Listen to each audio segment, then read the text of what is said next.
Welcome back to Inspired Inc., the CWS podcast, a show we promote indie comic creators and become inspired by what they create and their journey of creating it.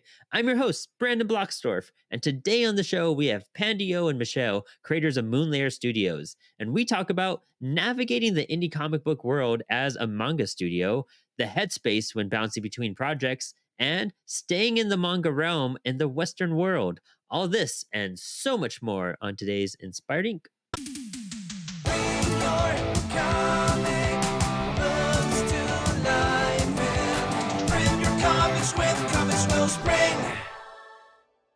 What got you to create like an author name in that sense, like a creator name in general? Like I don't know, just having kind of the like duality of things and stuff like that. Because I mean, I love doing like I would call myself like a pure artist. Like I like doing multiple things. Like I feel like having doing multiple medias keeps things sort of fresh, and it keeps you wanting to learn more and more about art. Not saying doing other things is wrong or anything like that, but for me, like I like exploring different kind of art forms and stuff. But I know sometimes when you're trying to pitch yourself as an artist, sometimes people like to have curated artwork. They like to have series of your work. So if you can kind of neatly package that, sometimes it makes it easier for people to digest your work. So with Andrew Smart, it was a little bit more of just my either my personal work or other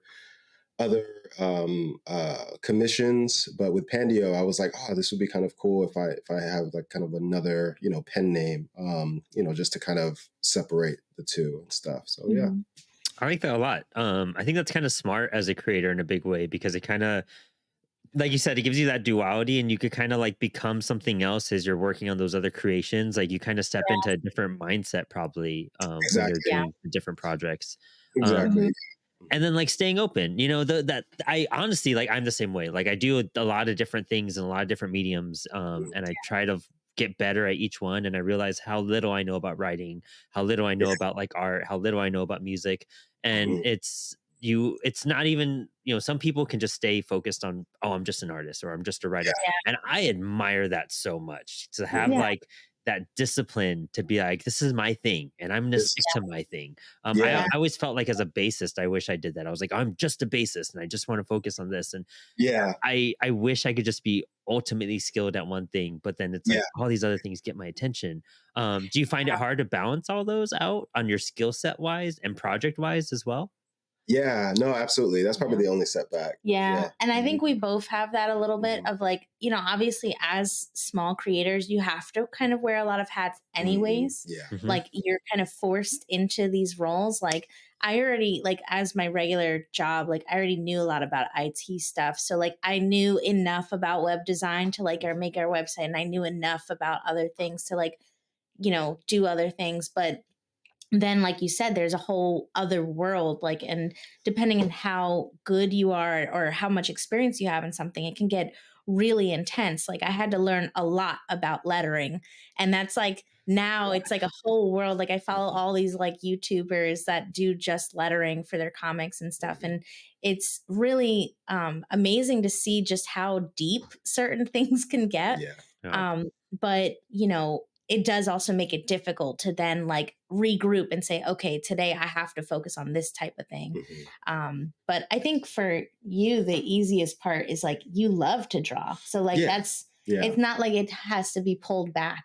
It's just, what are you drawing? I mean, the only hard bit about being able to do kind of multiple kind of mediums and art styles is like, if there's something that you've never practiced before, like it's that learning process of like, okay, like with Dasher Blue, that's more kind of a more kind of semi-realistic kind of style. And so it's something that I would need to make sure that the characters look consistent. I would need to make sure that the character, looks the same. And so bouncing back and forth, sometimes that's the hard bit about getting back into the mindset that you were in to create that character. On a timely manner and so like that. And that's where scheduling comes into play, which I'm still learning, like seriously. Yeah, yeah. But yeah, but I mean, I love it. I love it, and I think it has something to do with kind of control as well. Like, you know, like some people like to do the same thing over and over again, just because I feel it gives them a little bit more control over stuff. Like they can control that because you know, creativity is a. I mean, you probably know that it's a storm of emotions. Like it's almost like being on a boat in the ocean, and Yeah. so you're trying to find that sort of like nice, peaceful drift. Yeah. But you know, so It's yeah, really rockety and rickety though, man. Like, Yeah. like, all the time. yeah, I mean, there's so much to that too. Like, you know, just finding the ability to bounce back in a mindset that you like left and just switching over. And I've realized that I've been very fortunate where a lot of my projects got to get started kind of on different, you know, kind of right back to back. So I started yeah. writing one book and then I got an opportunity for another artist to jump on another one and then another Mhm. one and another one. And you get so like excited, like, oh, cool. Like, well, this script's done. I can switch over to here. And you start Mhm. working on that and getting that going. And then you're like, oh, they have edits. So now I could go back to this project and look.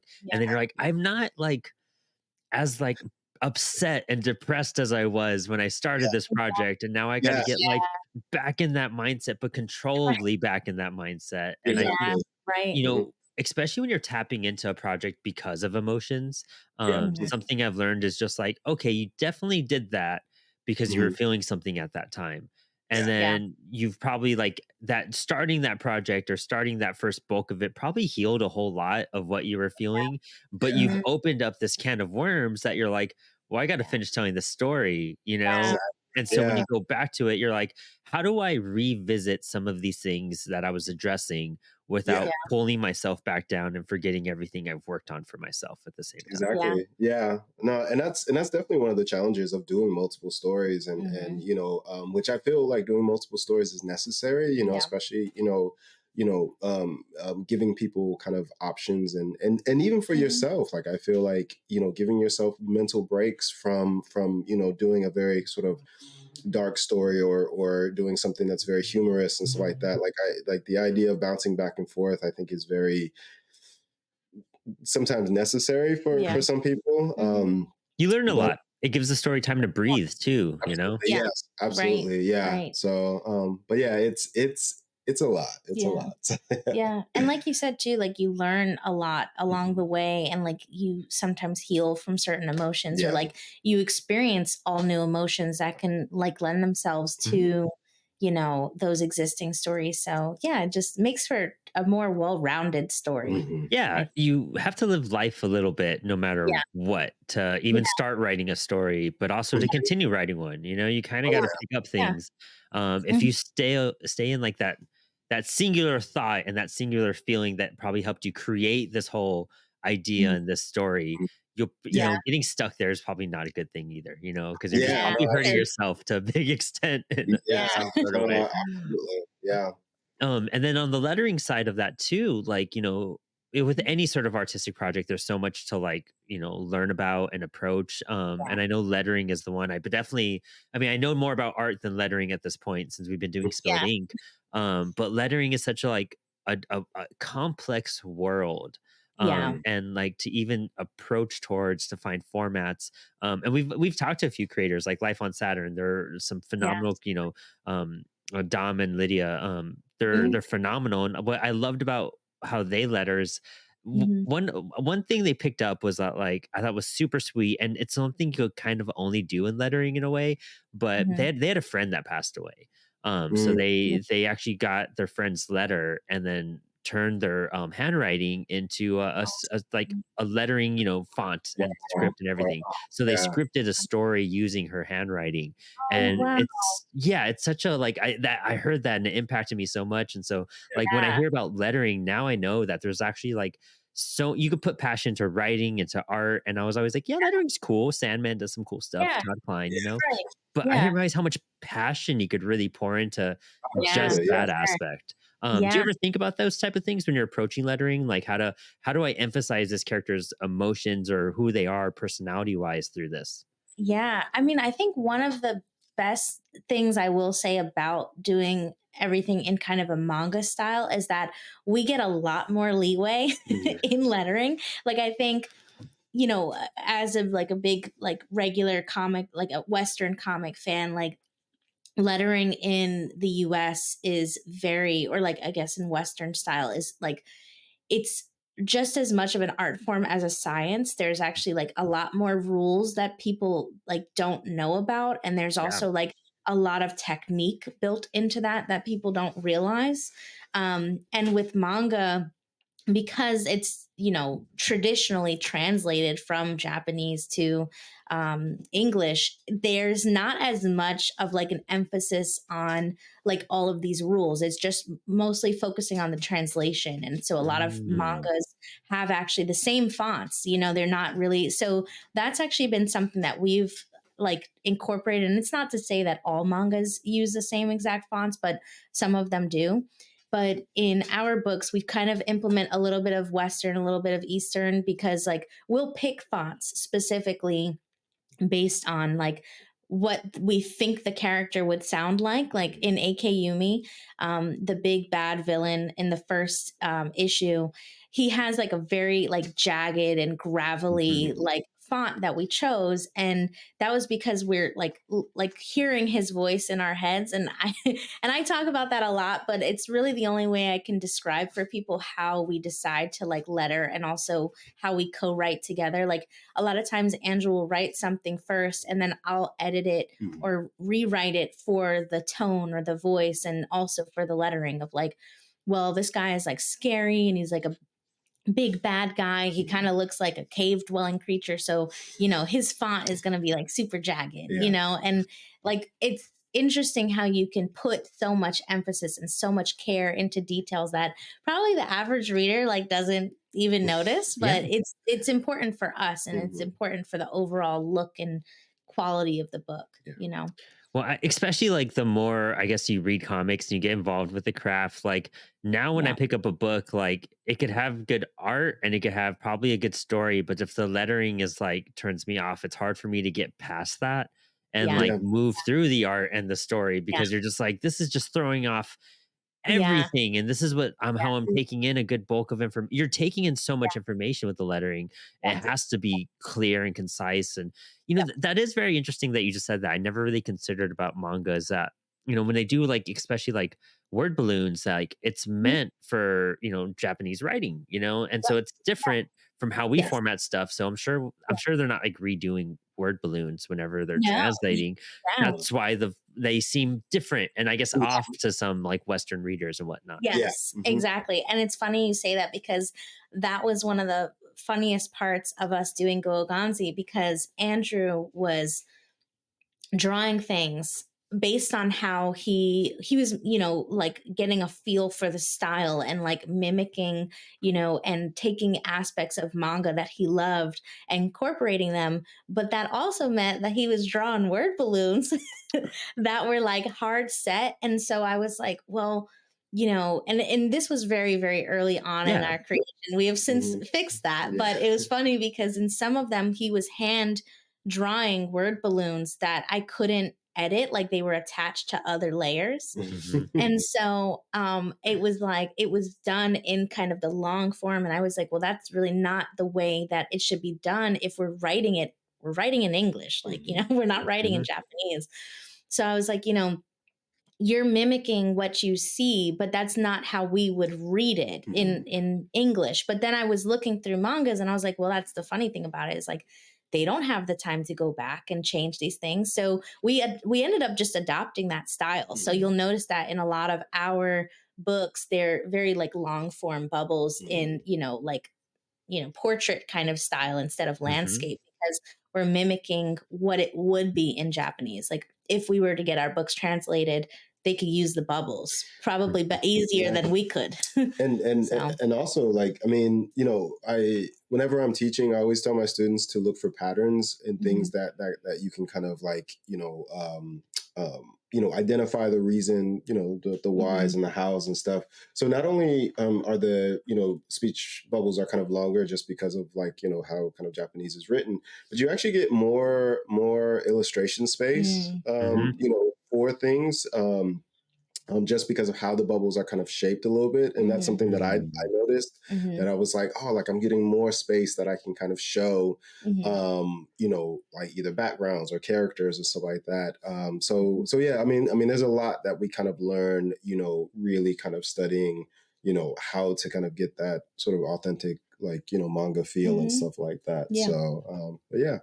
I feel like that's also like very like on international artists. We have a French creator with Apollo who just joined us, Marie Morgan, Yeah. and she does more of a, like she was in webtoons and stuff like that, and like tapas and everything. And even her word balloons were like bigger, and they were like in different places than I would have ever like imagined and whatnot. And I was just like, I guess it's, you know, for one, she translates, you know, from French to English and stuff like that, and she'll do things like that. So I'm like, it's kind of clicking in my head, like, oh, this all makes sense. Like for her to like put it in a certain way, it needs to fit to like translate between different languages and still make sense. But I didn't ever consider how like that would help shape your panels as well. Yeah. Um, that longer form instead of like more of that just natural bubbly form, I guess we always see with like Western comics, you're actually like, it's like adding a square to the side. So now you're just kind of trimming towards your panel towards that and cropping more than just like, oh, I got to fit a bubble right here in the middle and then right above that, you know? Yeah. But yeah, no, I mean, and that's something that I, you know, you know, just comic form, you know, medium is such it's like everything is just visual. Like it's really, really visual. Like, you know, you know, from the writing. So all aspects are very important. Like, you know, from the lettering to the panel layout to the pacing. Like, I mean, even the sound effects. Yeah. They all give a look, you know, to this art form, you know, called comics and stuff. So, so yeah, it's fun. And honestly, I think that's what, you know, that's what people should look at to try to like, you know, build up that skill of like, I want it to look a certain way, from the lettering to the sound effects to the paneling, you know, the story is going to be there, but just the, you know, the look of it. So, yeah. And I mean, speaking of like the art form that is like comics and whatnot, I think a big thing that people forget, and I mean, it's something that I was reminded of, like watching a whole lot of like cartoonist kayfabe and whatnot, is that like manga, it's just comics. It's just a different flavor of comics. So are webtoons. So are everything else. It's kind of like when people dismiss indie comics because all they read is Marvel and DC. You know, like I've always felt like if you really do love comics, you're buying indie comics because that's like the truest, purest form of comics at that point. You're not getting gatekeeped or, you know, overly edited and like planned with all these big universes.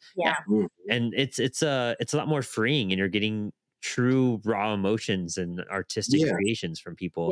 And people exclude manga for I don't really completely understand why. I figure it's somewhere between like maybe they grew up and they just understand like anime cartoons, which is totally, you know, understandable, like different flavors of cartoons and everything. But like manga brings such a like a good elevated approach to things, and like there's literally a manga out there for anything, any type of subject you want. There is a story.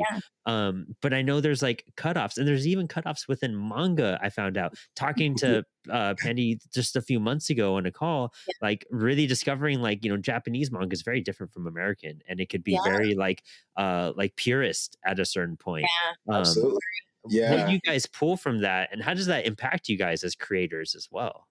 I think, well, I could go and then you can go. But what I think is funny about it is like kind of to answer part of what you were saying about how even within comics, like Western comics, people will, you know, have like a weird feeling about indie, and like even vice versa. Like I mean, you know, we haven't been doing Moonlair that long in the grand scheme of things, but we've been in the indie space for a long time because obviously Andrew's been working as a professional artist for a longish time.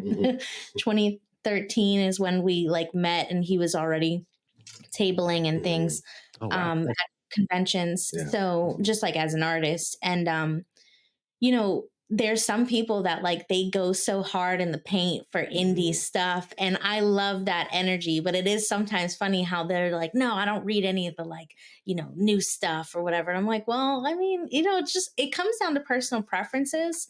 I think also it has a lot to do with like, what are you nostalgic for? Because like, you know, comics are interesting in the sense of like they're just like a lot of fandoms. There's the reason why it resonates with you is because of whenever you got into it. And for some of us, that was when we were like 8, and some of Mhm. that was like when we were 20. And but whatever it was that lit that spark in you, that's kind of what you naturally gravitate Yeah. towards. And some people, because they love something so much, they'll automatically create factions. Mhm. You know what I Yeah, mean? And absolutely. so like I think that's a big part of it is like I don't really get mad at people when they say, oh, like Western manga isn't Japanese manga or like it isn't real manga. I don't really get upset about that because it's like I kind of get it. Like you love something so much that you don't want any possibility or any Mhm. idea of someone tainting something you love. And Mhm.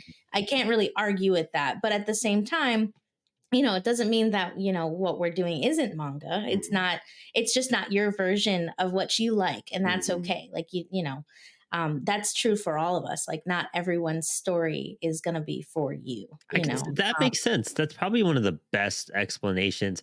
I mean, I guess like the comparison to that for me, that what clicked, I was like, I didn't like Blink Way 2 when Matt Skiba was in Blink. It wasn't Blink to me, you know what I mean? Like Blink is only Yeah, Blink when right. like Tom is in Yeah, there. So yeah, like, and now that Tom's back, I'm like, it's Blink. I'll listen to all of but I couldn't do right. it with Skiba, even though I love Alkaline Yeah, Trio. That makes yeah, sense. Okay, yeah, yeah. that And finally clicked actually, in my head. Yeah. and it's funny you say that because that's actually like music, I think, is the area where people like Mhm. are the least critical of how like factiony people can get, because Yep. not just within the genres but even like Biggie versus Tupac, no Yeah. one would ever argue with someone who's like it's an East Coast West Coast Mhm. situation, and like you get why people have that fandom, and no one Mhm. says like, well, why don't you like Biggie if you like Tupac? Nobody has that argument. But Mhm. in comics people will do that. Like people will argue like, well, why do you like, indie comics if you don't like regular comics? It's like, well, it's not your taste. It's, Yeah. Yeah. it just comes down to taste. No, that's Hmm. true. Yeah. It takes a lot of it takes something to like make you realize, oh, this is actually like kind of cool. Like I found you Yeah. have to find your gateway into it. Yeah. Yeah. Warren Ellis has a book. I think I've talked about it the show before too, but it was like all of his CBR journal entries. And Mm, it was called Coming Alone, and it's essentially the okay. intro is talking about like we all discover comics on our own. Mhm. Somebody may be introducing it to you, maybe someone gifted it to you, but and when it all Mhm. comes down to it, you're in your room probably reading and discovering this love and chasing this love on your Mm, own. And yeah. that's kind of like what you have to do to open yourself up to these different mediums and types and flavors of comics, indie, Yeah. mainstream, manga. Like just you have to find the one that fits you and your taste, and then that's going to open up gateways for you at that point. Yeah. Yeah, and actually, I think that's one of the reasons why people go so hard in the paint because they find it on their own, Yeah. like, Mhm. and they go through like the stones, the arrows, the spears, Yeah. you Yep. know, Loving yeah, of something. loving Yeah. something where people are like, "Yo, this is lame," and they're like, Yeah. "No, it's not," Yeah. and they like die on that hill. And so Yeah. when they see it, because I had that experience Yeah. with Dragon Ball Z. So I'm old timer. I remember. Sorry about that. I remember when Dragon Ball Z would come on Saturday at like 5:30. Like no one was checking for Dragon Ball Z. Like Yeah. back in the day, it would come on at 5:30 on WB or UPN. Mhm. And I used to have to like wake up, and if you missed an episode, you had to wait until Saturday comes back around. And so when it came on Cartoon Network, I was such a like a hater of people that be like, "Oh man, Dragon Ball Z is so cool." I'm like, you know nothing of this. Like, Yeah. and people find everybody's I feel trying to find that unique identity of Mhm. them finding a true treasure, Yeah. like Mhm. like Yep.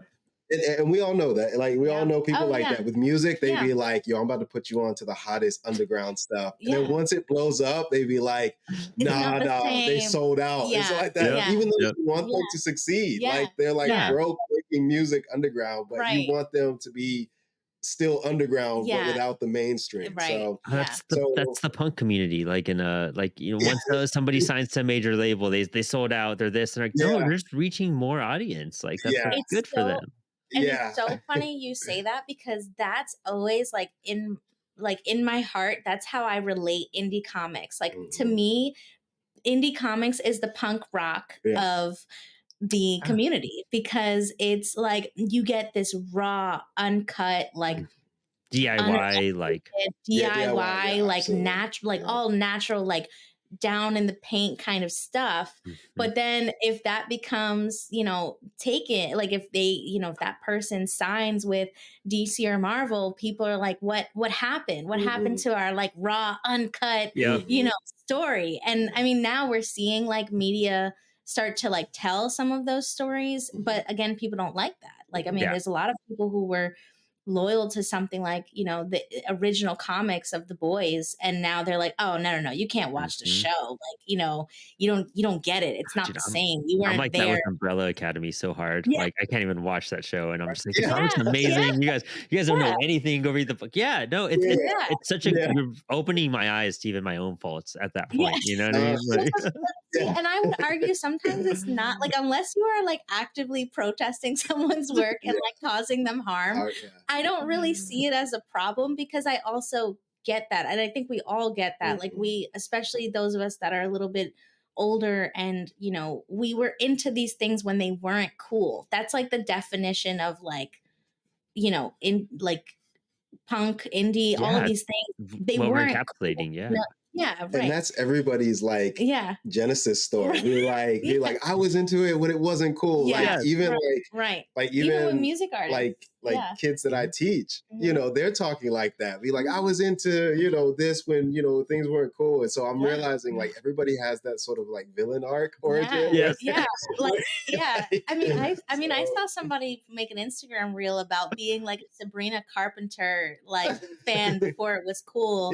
And I was like, I didn't even know she existed until like this summer. Yeah, like like super catchy. Like, I'm sorry, like, it's a great song. I'm not, I'm not hating on it, but it was so funny where like, people want something that feels special to them. And so I get there is that, and authentic. And I get when something resonates with you so hard that you're a little resistant to other people coming into it, because it does feel it can feel fake once it's big, Now, I would say like when it comes to like indie manga, that's a very interesting beast, because like we've already had like American style comics all the way back in the like 70s and 80s and stuff like that, where Americans were making manga.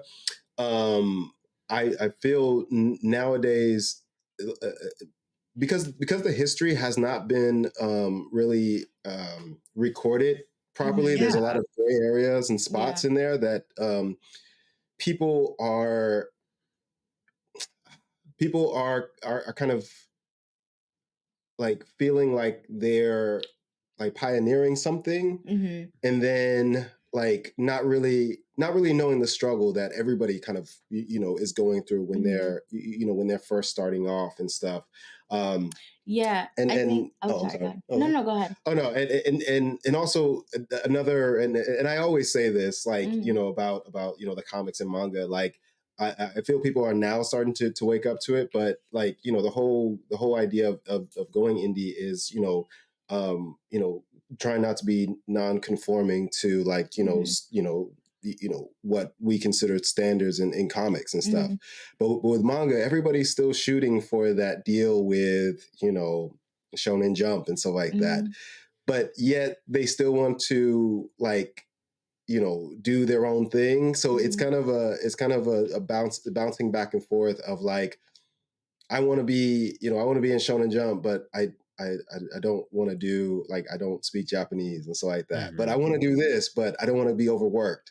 But then and so it's this constant like turmoil that I'm glad that we're we kind of figured it out early what we kind of wanted to do. Like we wanted to be kind of homegrown. Like we we like the idea of, I mean, we both love comics and manga, so there's no turmoil of like who are we and stuff like that. that's just because I feel like we know our history and stuff like that, So. Yeah, I mean that's a funny thing too of like with indie manga, like it's I think a lot of people feel that it's a relatively new space, Mhm. but I mean there were people making indie manga back in the 80s.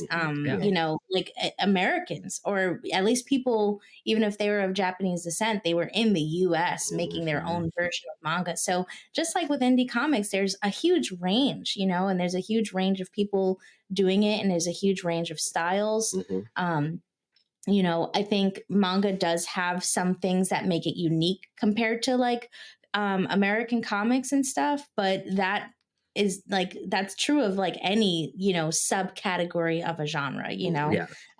Again, going back to like music, nobody would, you know, anybody who's really into like metal would know the definite, like know the difference between death metal and black metal. But like for Yeah. you on the outside, maybe you don't, you know, and And- yeah. that's just kind of normal, you know, to have these separate groups and separate ideas. And just kind of another thing too, like it's easier with indie comics just because I feel it's more homegrown to Mhm. have kind of a concrete definition and more organization with it.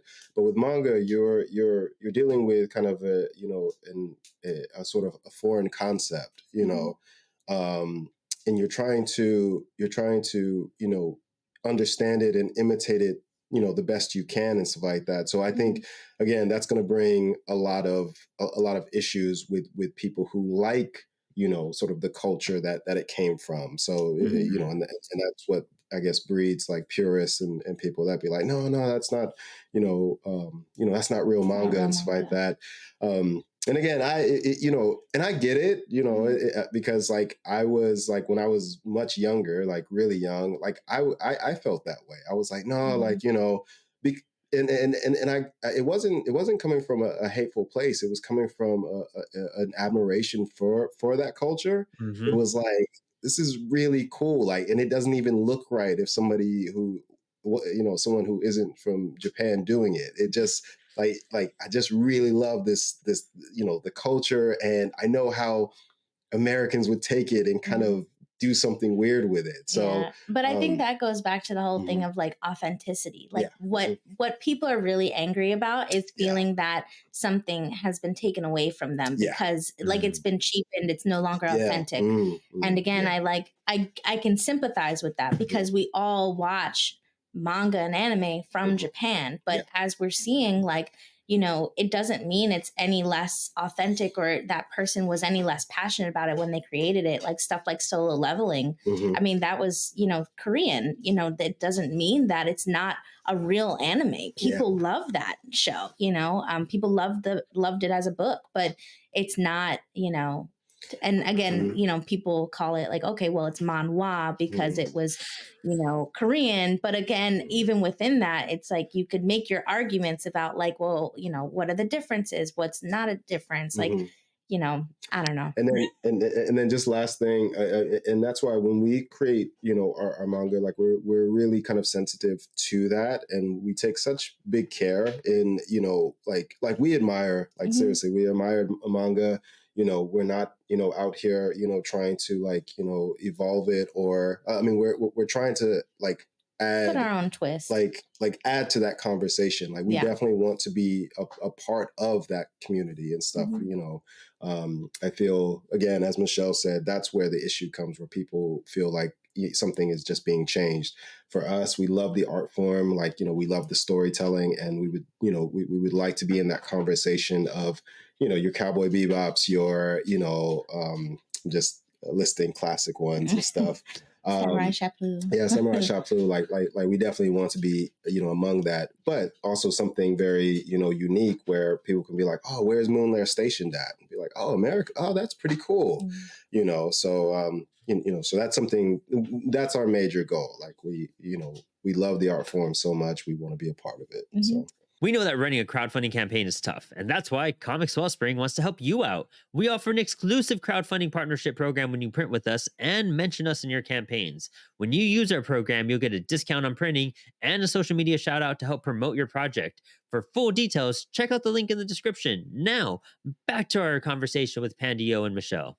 So what are some of the characteristics that you try to always like include whenever you're creating something to follow along the lines of manga and still be within that realm without drifting too far into like the American aspect or Western comic aspect? Yeah.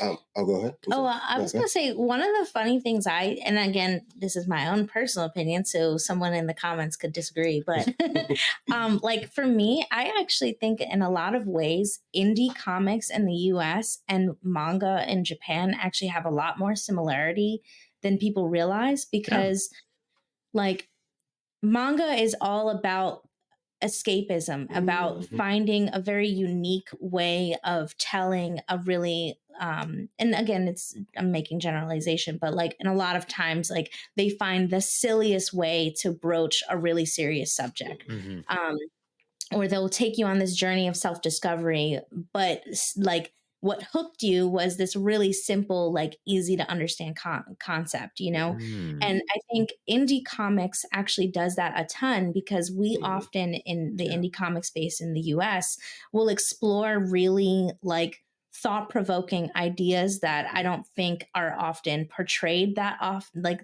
Yeah. you know much in Mhm. like just generic superhero Marvel and DC comics, Mhm. but we want it to be fun. Like we're telling these stories for each other, for ourselves. Mhm. And so there's sometimes really wacky concepts. And like, you know, like one of the things, I mean, lesser known comics has a ton of fantastic stories. But like one of the ones that I always comes to mind when I think of that concept is Bigfoot Knows Karate. Mhm. You know, that is a really fantastic comic and Hmm. it explores a lot of really great ideas. But you just hear the title and you're just like, oh, that's going to be just like a silly comic, right? And it's like, if you read it, it's actually got some, you know, thought provoking stuff in Yeah. it. And It's very explores a lot deep, actually. Yeah. very Like, yeah. Yeah. And so, you know, and not to say that manga always has to be that way or indie comics always has to be that way, but I think that's something that, you know, our two groups are very similar in. So some of our stuff isn't to me just manga, but I Mhm. think a lot of people look at our stuff and they say it's manga, and that has more to do with Andrew's art style because, you know, um, he really is fantastic at mimicking art styles. Like he doesn't have like that much of his own personal style. He'll, you know, take on the traits of whatever he's trying to, you know, work on. Mhm. Um, but I'm sorry, I didn't mean to cut you off. Was Okay. there No, anything no, no. else that you were thinking Yeah. about? No. I think that was it. Yeah, no, the yeah, just the escapism and like, you Mhm. know, and just the fun, you know, the for me, it was just the, fun and entertainment of things, of certain stories because I mean, even in the most actually, I think you mentioned Mhm. it pretty well, where it they display it in such an entertaining and just fun way, and Yeah. then the payoff is to give you something to kind of think about and Yeah. stuff. So Right. mhm. yeah, Yeah. but I yeah, get that. Honestly, that just sounds like really good storytelling to me too. Yeah. yeah, I Yeah. kind of like approach my books with a very similar kind Mhm. of way. Like, I mean, Teenage Babylon, for example. It's a cosmic punk rock love story, but it's like you're focused around like a main character and his band, and it's mhm, the goofiest, most ridiculous stuff. Like they're doing mhm, drugs and playing shows, and they're just like being ridiculous. You know what I mean? But it's all about like why are some things more important than the end of the world? Like the world could be ending, but why is this heartbreak way more important than everything else? Why is the death of like this pet more important than like the world that's at turmoil, like, and to save Right. it, like why are some yeah, things just so more pivotal? So you have this Yeah. like really big serious topic that's like, the main, like, main point of the whole story, but Mhm. it's you're just like, why are this guy's smoking weed in the background and like this is happening, like it's Right. like they just are banging in the bus, like this stupid Yeah. stuff, but it's like yeah, it's Yeah. adding those elements is what makes it more kind of grounded in reality too, I feel like, Yes. as like Absolutely. insane as they Yeah. are or some of the Yeah. ideas, they're like, I kind of Right. believe that. Like life is Yeah. ridiculous in every sense where you're going to find the people that have humor out of nowhere. You're going to find those Yeah. weird situational things that are just unbelievable. yeah, Yeah. And manga seems to like mimic life way Mhm. closer than like a lot of these other storytelling, Yeah. in big title books and everything. Like, and I Mhm. love, I grew up on superhero books. I love superhero books. Yeah. And they, like I love reading a Batman story to like get me through like a hard moment. You know what I mean? It's always Yeah. always something yeah, Right. invigorating about that. But yeah, Yeah. like at the same time, they're not gonna like resonate with you completely the way some of Yeah. these other ones. Like you feel connected a lot more to some of these like manga and anime characters. And I could see it like Yeah. at cons, all the I mean, Yeah. you guys see it at cons like crazy. Like it's Mhm. insane what manga and anime do for people. And you don't, Mhm. you know, nobody's dressing up as like, you know, the 2000s Justice League cartoon right now because they're like, Yeah. oh, the Flash was just so pivotal in that show and I just resonated with Yeah. him and his arc. And it's like, you like the Flash because he's fun and he's goofy and it's the Flash. You Yeah, gotta Yeah. love yeah, it, yeah. you know, Right. like, Yeah. but like when people are into these manga and anime characters, they're like, no, like it's their journey that got me. It's like what this person went through, and I went through this situation, and you're like, dude, I didn't even, I would have never expected that. There's Yeah.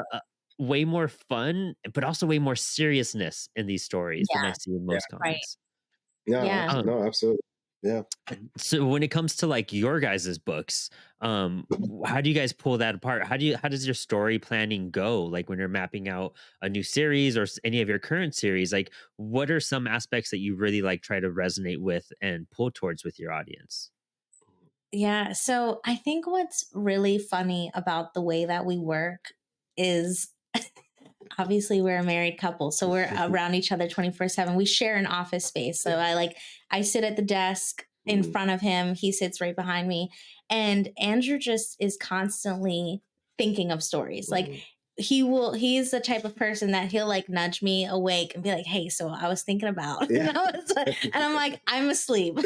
So I feel like a lot of times our story concepts are just things that he thinks of randomly. Mhm. And then I'm like, no, no, no, that's good. Like, let's explore that. Like, what can we tie that to? What are and I'm kind of the one connecting. Like, I always Mhm. think of it in my head of like, in those detective shows where they're stringing the things together. Like, Yeah. this person's connecting to this scene and this is the murder weapon. And that's like how I think of like sometimes the way we put together stories Mhm. of like, they often just start with either a really silly concept because Hmm. Andrew's just a really silly person. And then like or like a character. Like Mhm. he'll design something that I'm like, okay, that's really cool. What is that a part of? He's like, I don't know. It's gotta be in something. Yeah. And I'm like, okay, well, can we like try to insert it like Yeah. into this? Could this person be that villain that you were trying to come up with an idea for? Mhm. So I'm like the one piecing things together. And so I don't know. I feel like when you say planning, that sounds so much more organized than what it actually is. The planning I feel like comes like much later in our process. Like he'll already have like 4 or 5 like characters and a weird concept and then like individual scenes like mapped out. Yeah. Hmm. Um, and then I have to tie them together to make them Or I mean, cohesive. and sometimes it comes with planning because like we're like, we have action, we have martial arts, we have fantasy. I was like, what we don't have is we don't have like, shoujo, we don't have Right. this, we don't have True. that. That's We don't have something. like, mysteries and stuff Mhm. like that. So sometimes like it will be planned out, but yeah, for the most part, it's true. Like I'll like Yeah. as I'm doing kind of like warm ups or just cool down sessions, like I'll create something that I'll be like, oh man, that'd be kind of cool to kind of see. Mhm. But yeah. And I think you're right, and that's something that we've started doing more Mhm. often because now, like you were saying, Moonlair came about at first just because he wanted to make a manga for his students. Mhm. Everything that's come from that has just been things that he's thought of over time. But now that we have a bunch of stories going on at the same time, plus a bunch of stories that we want to put out at the same time in the Mhm. future. Now we're starting to do a little bit more strategic planning, Yeah. specifically, like you said, in terms of genres, Mhm. because Mm. we both like reading a ton of different types of stuff, but we also are going to cons a lot more. And, we're having people see our body of work and then still go like, okay, well, do you have something for like kids? Do you have something, Mhm. like that's shoujo-esque? Do you have a romance? Do you have a this? Do you have a that? And Mhm. we're just kind of sitting there like, we have ideas, Mhm. Yeah. we have concepts, Yeah. but we don't have those types of books. So now we are starting to plan around specific things, but a lot of the individual stories are pieces that come together. And I think especially because, Andrew's very fortunate that, art is his job. He teaches keep people how to draw. He teaches kids how to draw. He does other freelance types of artwork. And so he's constantly drawing. Some people, they, have like an office job. Like if they're in the indie space, they have like an office job or like some other unrelated profession. But he's able to draw 24/7. And so that's what happens is like he'll come home from work and be like, yeah, so while the kids were working on this, I was working on this. What do you think? Awesome. And, and it's like, and it's really cool. And but it's, and just to give some context to that, like, sometimes it will be the lesson plan of what I was teaching them. Right. So a lot of these things were examples of like, giving students sort of like prompts to do, like, you have a sailor who's angry, but also half dragon. And so like I put those concepts together just to show them an example of like how you can kind of like morph those characters. And then it's sitting on my, on my computer. And I'm like, actually, that came out pretty cool. I was like, yeah, I could see that. Okay, we got a pirate dragon. Yeah, I got it. And then, I mean, that's how a majority of them kind of, came about. It's just, me kind of teaching, doing an example, and then be like, this ain't a bad character. Like, actually, and even some of our like core characters, like that's how AK Yumi's initial design came about. Like she was this schoolgirl with like she looked almost exactly like she does now, but she had like horns. And I was like, well, what are you thinking you can do with this? And then, we had a bunch of different story ideas, and, we were trying to like come up with a way to make them cohesive. And then he was like, well, I've got this character design. Can we use this? And I was like, yeah, that's it. But we didn't want her to be an alien. We wanted everyone else to be aliens. So we took away the horns, and her design is basically almost exactly the same. I was hoping I had a copy of AK Yumi right next to me. It's okay. Just to show somebody.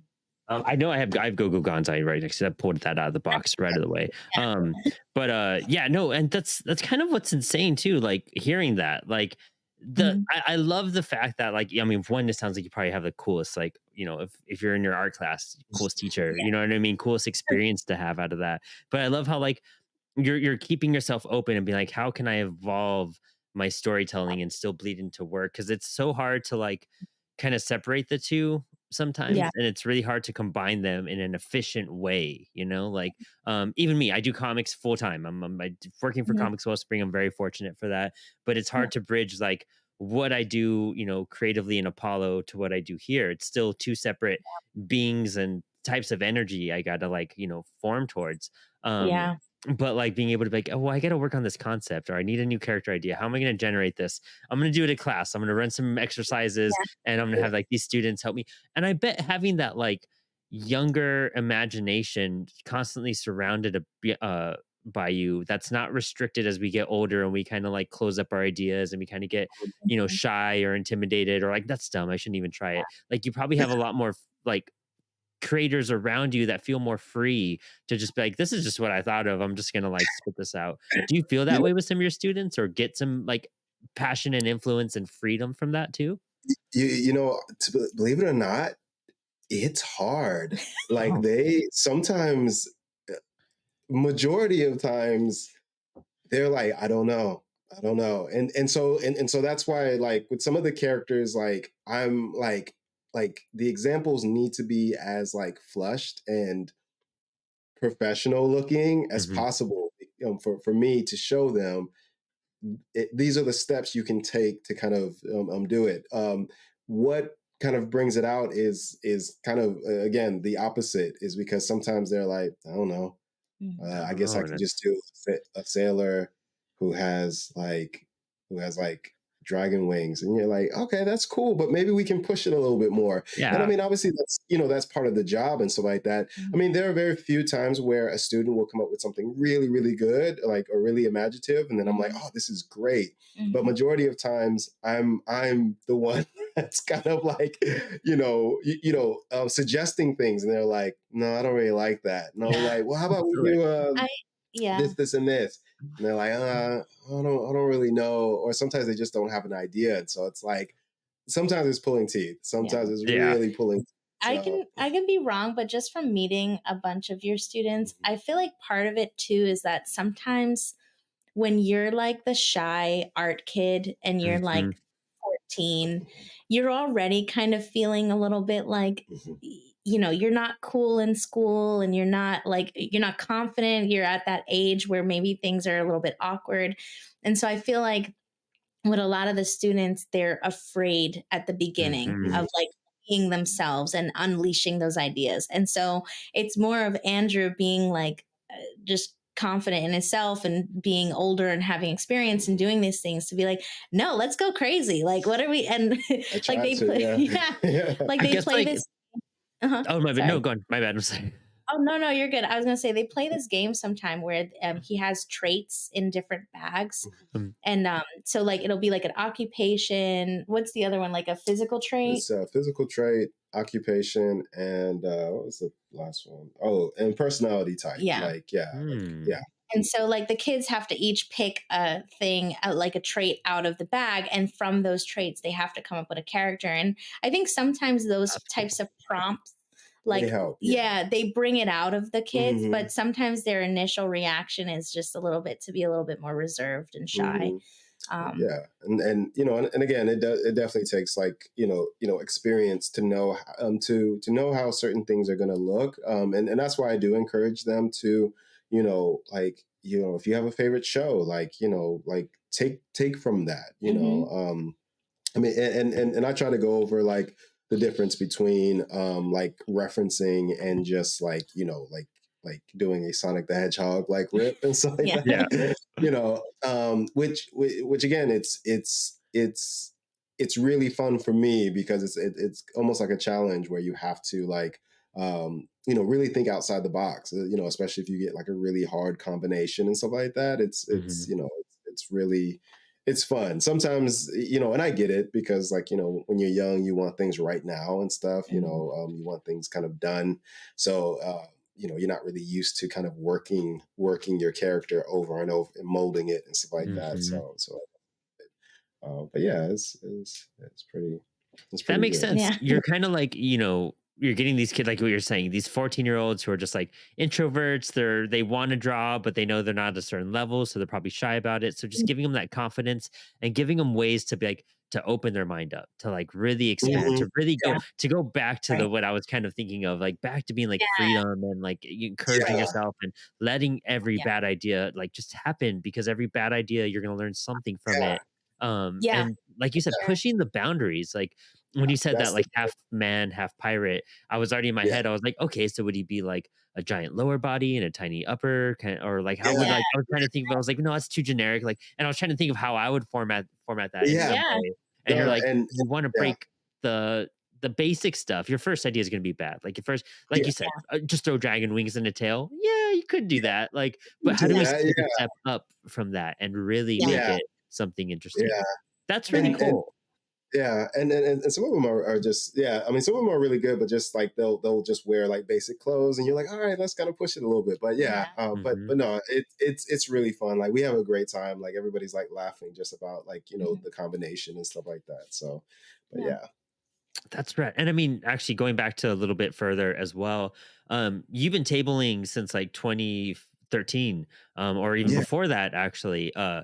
And Mhm. like you've joined him now, tabling and going to conventions and doing all this stuff. And that's where we all first met. We all first met at Baltimore Comic Con 2 years ago. We got, lucky, and we were booth buddies for that weekend. And Yeah. that was one of Uh-huh. my first cons. And that was the con that kind of like put me in this position actually where Oh, I'm at right now, oh, because cool. that's where I really hung out with Mark Bernal, and I got to meet Dan Hills of Comics Wellspring, and we had the Mhm. first idea of this podcast actually at that show, that Oh, we Mhm. cool. met. Yeah, and it's crazy actually thinking about 2 years later, almost probably to the day, because it was like in That's October during that over. time. yeah, Yeah. That all of this has kind of happened. And I just think it's really cool seeing where you guys have gone on your journey and how we've kind of reconnected in 2 years and the Yeah. steps we've yeah, taken.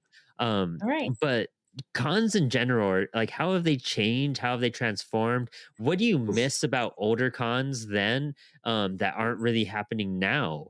In that sense, like how much has it really just changed the landscape of tabling and selling your books and work? Yeah. You know, it's funny because I feel like that could be a whole additional Yeah, podcast yeah, because honestly, yeah, it really is. I'll keep my thoughts brief because I mean, obviously Andrew's the artist, so he's like the focal point and the attraction when we go to shows, but he is not really the person who loves conventions as much as I do. Because it's like, obviously as you've experienced, like being on the other side of the booth is actually a lot of work, and Mhm. it can be very emotionally taxing too, because you're kind of Yeah. like constantly having to talk and like be this like kind of seller, and that can be hard for anybody. But I think after like 3 days, like the big shows are Mhm. can be very By can be Sunday, you're grueling. just done, dude. Like Yeah, yeah. everybody. Yeah, and it's funny that we met at Baltimore, because if I remember correctly, I think Mark might have already been a little bit sick before he got there. Mhm. And then like by day 3, we were all like nobody had a voice, like everyone was tired. Like I don't think you guys had slept at all. Like No, it was that was rough. I remember that whole yeah, that was yeah, a like we were still drinking at those days too. We don't drink anymore, Yeah. but like, yeah, that was big reasons yeah, why like too. like cons can be super duper grueling, and especially if you are trying to not just sell your work but also network and get to know people, and like, or just out of fun, like you're seeing people you haven't seen in since the last convention or in years, maybe, if because of COVID and stuff.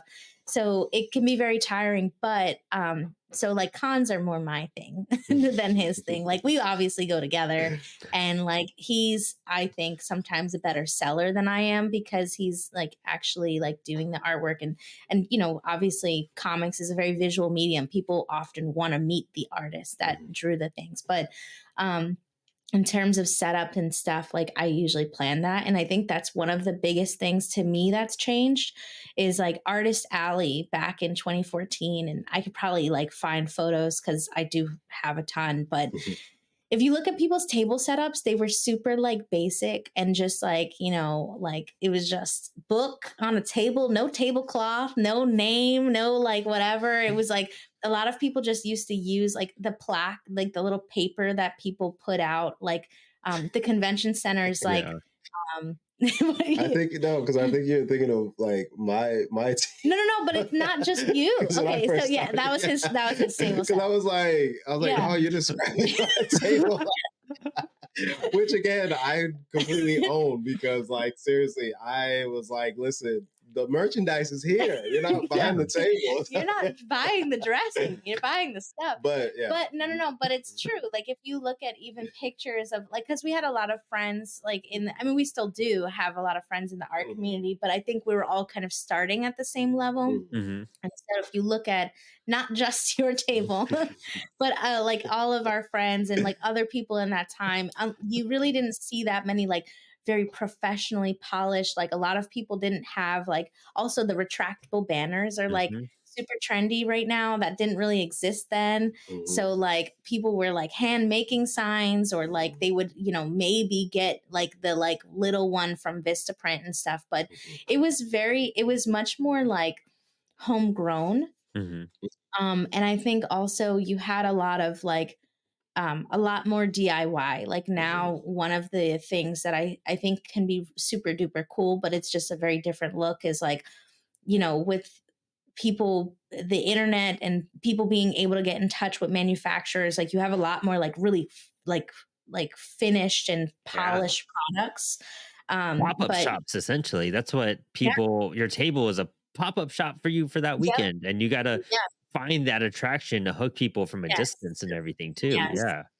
And it is hard, and I mean, because the competition is fierce, because Hmm. people are really stepping up their game. Also, like on YouTube, there's a ton more like people putting out information, so there's a lot more people getting into the indie space, so they're like sharing their like techniques and feedback and the things like that. So I feel like it's a lot more polished than it used to be. Um, and it also used to be a lot more focused on indie, I Hmm. think. I think a lot of conventions, like you always had like your, your New York Comic Cons and, your mega cons where there was a ton of big stars that would come out. But local shows like Baltimore Comic Con is a good example of a show that still does this really well. The emphasis used to be really on the creators, Hmm. and not just like on the merchandise. Yeah. So yeah, those are some of the big things I think that have changed.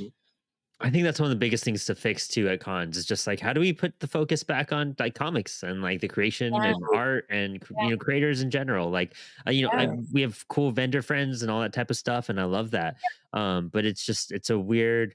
Now it's actually funny because now I'm hearing more comic book creators trying to find other festivals and like convention-esque things that are not comic cons, and they're yeah, doing better there than they would like at like yeah, Baltimore or Heroes or stuff like that. And yeah, those avenues are actually paving the way for like just a new way to go as a comic creator in general. Just like what genre is your book in? Is it horror? Go find all the horror cons you can because you'll be one of yeah, the few horror books out there that are serving at that table.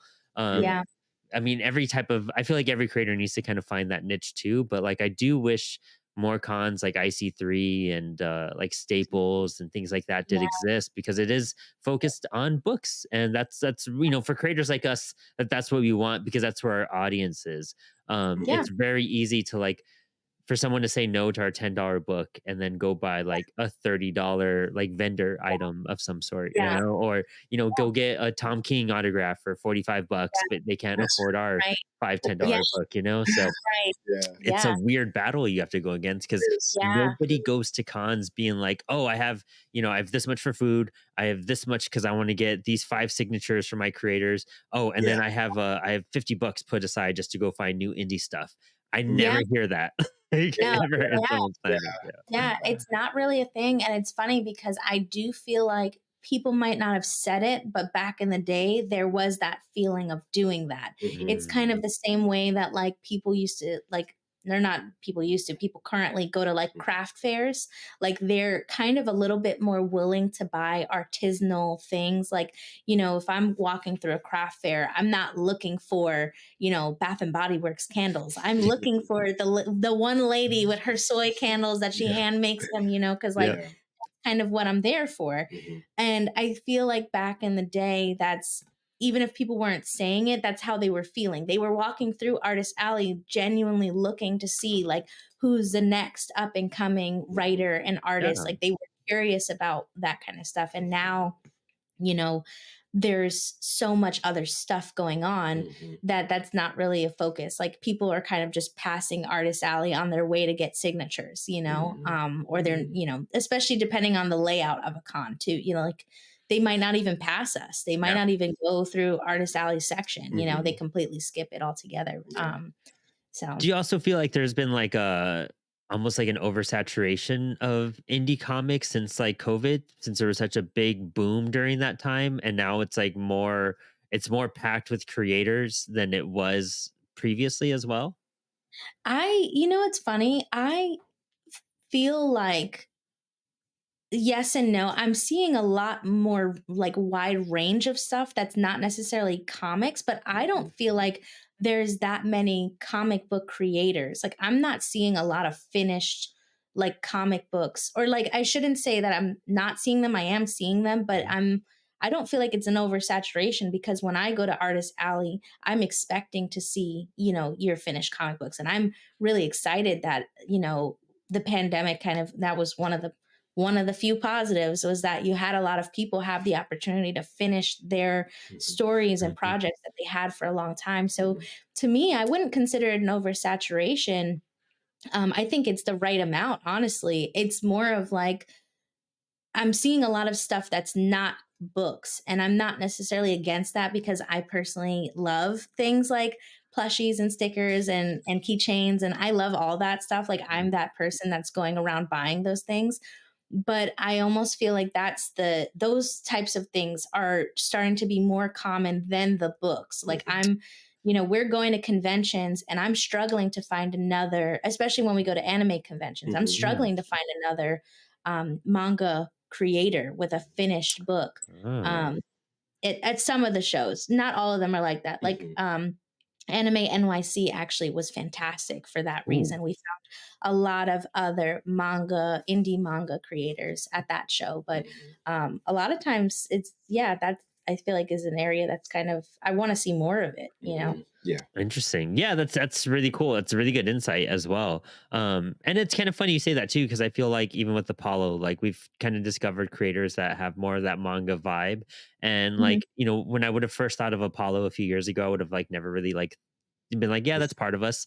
But Yeah. now that we are publishing and we're working with so many creators, like our next book, Soul Catchers, Nishi, she does like some phenomenal, like very manga influence work. And it's I'm so excited to bring that flavor to Apollo because you Yeah. know just getting that mixed in with everything else we do, I feel like it just elevates us more. So like Yeah. publishers that are excluding this type of work or you know putting down a book because like oh it doesn't fit our roster because you know we don't really publish books like that, I feel like they're just missing Yeah. out at that point and they're missing Yeah. a whole demographic you know as a publisher in general. Do you Yeah. guys feel like you might even take an approach of more of a, I mean this might even not even be like worth it for you guys for what you do and how definitive your brand is, but like would you guys do a more western style book in general because of that, like just to open up you know diversity into the who's buying your comics?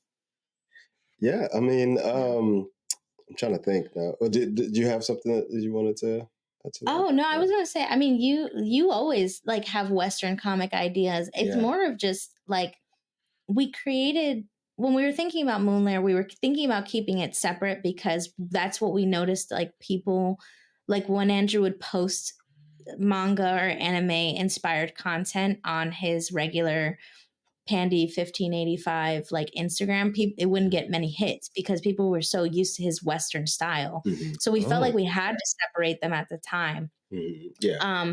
But now I could definitely see us doing some Western things, you know, integrated into Moonlair. I think it would just depend on the project too, because a lot of the Western style concepts that at least you've been talking about is like they're projects with other people. And so it would also be like, well, is this a, you know, the lesser known project? Is this like a so and so's project? Like it's a lot of partnerships that, you know, you've been talking about. And honestly, I think it would have to be even the subject matter too and stuff like that. That we would look at because I follow you know a bunch of really you know cool creators as far as in the toy industry, and so they create a lot of like you know like kaiju and monster type of things with their own sort of comic series, and so with that, I would probably be, yeah, I would probably do something, you know, in that vein and stuff. So yeah. That's But I awesome. mean, yeah, I mean, I mean, that's one thing I'm glad that we do. Like if something that we like, we like it, Yeah. we'll figure something out. Yeah, we'll do Because it. like, yeah, because it's yeah, Yeah. it's just something that you know, like we're very kind of in tune with that stuff where we're like, man, this is really cool. Like I Yeah. like this. Like I Yeah. like it a lot. So, Yeah. so And I yeah. think especially too with like you know, we really love our own fandoms, but we also love like seeing people get really into their own fandoms and stuff. So we're Yeah. not necessarily like against doing any one particular thing. Like it's not like, oh, we would never do any sort of Western comics. It's just that currently everything we have planned, which is a lot of stuff, is like, you know, manga inspired. So Yeah. it's mostly about trying to figure out the timing. Yeah, Yeah, absolutely. I mean that's such a. I mean, when you again, project management behind some of this, that's probably a Yeah. whole podcast episode as well. Yeah. I feel you Yeah, on that totally. one. Yeah. Because yeah, scheduling releases and planning the year is going to be different than what actually happens typically. Because there's going to be Yeah. something that changes.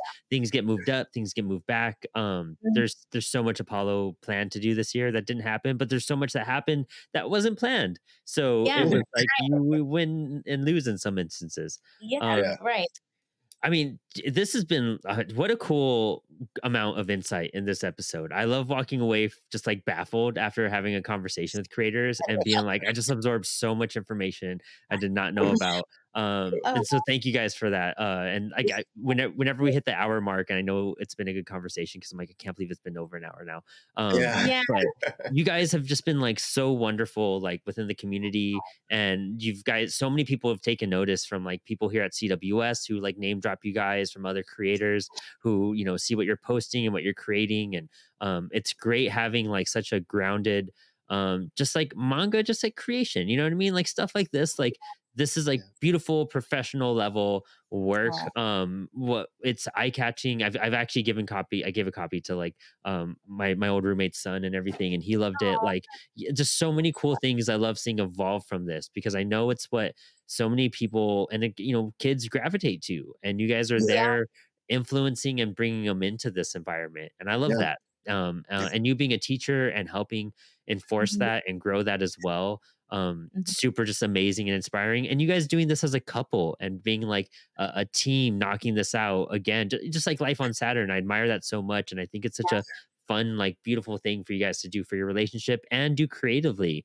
Yeah. So just everything you guys are up to, I love seeing your success. I know you guys, by the time this episode airs, your Kickstarter's over, but you know, I want everyone to definitely go check out anything you guys have been up to and check out your Kickstarters and what you're planning. Do you guys want to let us know your plans for 2025? Like if there's cons you have coming up, if there's other releases you want to talk about, anything you want to give shout outs to before we wrap up? Yeah. Okay. So in terms of coming up, like you said, hope plans can change, but our goal is definitely to have AK Yumi issue 3, Mhm. because honestly, it's halfway done. So we just need to knock out the rest of that. Yeah. Go Gonzi chapter 8 Mhm. is definitely also on our radar for next year, Mhm. 2025. I hate giving months because I like, for my own personal like mental like project management, I like to like try to hit targets, but it just creates like such a letdown when we inevitably Feel you. mess that up. So 2025, not a specifying month. And then in terms of cons, for the first half of the year, we probably won't be hitting anything new just because we're really trying to knock out these books. But definitely, Anime NYC has been really amazing to us Mhm. 2 years in a row. So we're Sweet. hoping to go back Mhm. in 2025. And then also Otakon here Mhm. in DC was amazing for us this Yeah. year. Mhm. So we're hoping to go back in 2025. Yeah. Those are the two that we're definitely going to try for. Nice. Everything else is kind of up in the air. Mhm. So Oh, awesome. That's so exciting. I forget you guys are so close. We need to get lunch or something, yeah, honestly. Next I time know. I'm Yeah, in I know. I know. DC, like we need to hang out for sure. Yeah. Um, that's awesome. Yeah, no, definitely. Especially these cons that you guys are at. I definitely need to link up with you guys to either pop in or just like try to join you guys somehow. For That's so sure. exciting. Um, Yeah. yeah, and especially like, you know, what's cool about being on the East Coast is that like everything is close by in a sense. I'm from Yeah. Texas, so to me everything is Oh, Mhm. within yeah. driving distance. Like when Yeah. I don't got to travel 9 hours to get to a city, you know, the There closest you thing go. Yeah. to me. There you So go. Yeah. yeah, Yeah. it's super easy. Um, Yeah. but Rad, I mean, I could talk to you guys for hours about all this stuff. We'll definitely try to get you guys on Splitting sometimes. I'd love to get some drawing insight from you. I know we've talked about it previously. Yeah. And just everything you guys do. I just respect, I love, I adore. I can't wait to Mhm. see your guys' new book. So thank you guys for giving us your time and Yeah. talking to us today. And for our audience, thanks for tuning into another episode of Inspired Inc. Don't forget, every Tuesday we're dropping new episodes. Check out our spotlights, where we actually have a Moonlair spotlight that came out previously as well, where you could get a quick insight on that too. Um, and don't forget, every Thursday nights we do live drawing with Spilled Ink. And as always, thanks for hanging. Stay creative and stay inspired. Thanks so much for tuning into this week's episode of Inspired Inc. featuring Pandio and Michelle of Moonlair Studios. If you're a comic book creator and you want to bring your vision to life, look no further than Comix Wellspring. We're not just printers, we're your partners in creativity. With our exceptional customer service, you'll never feel lost in the process. Need your comics fast? Our lightning quick turnaround times have got you covered. And for those big ideas you have, our industry leading bulk discount pricing options make printing large runs a breeze. Don't let your masterpiece gather dust on your hard drive. Click the link down below and let's turn your pages into reality.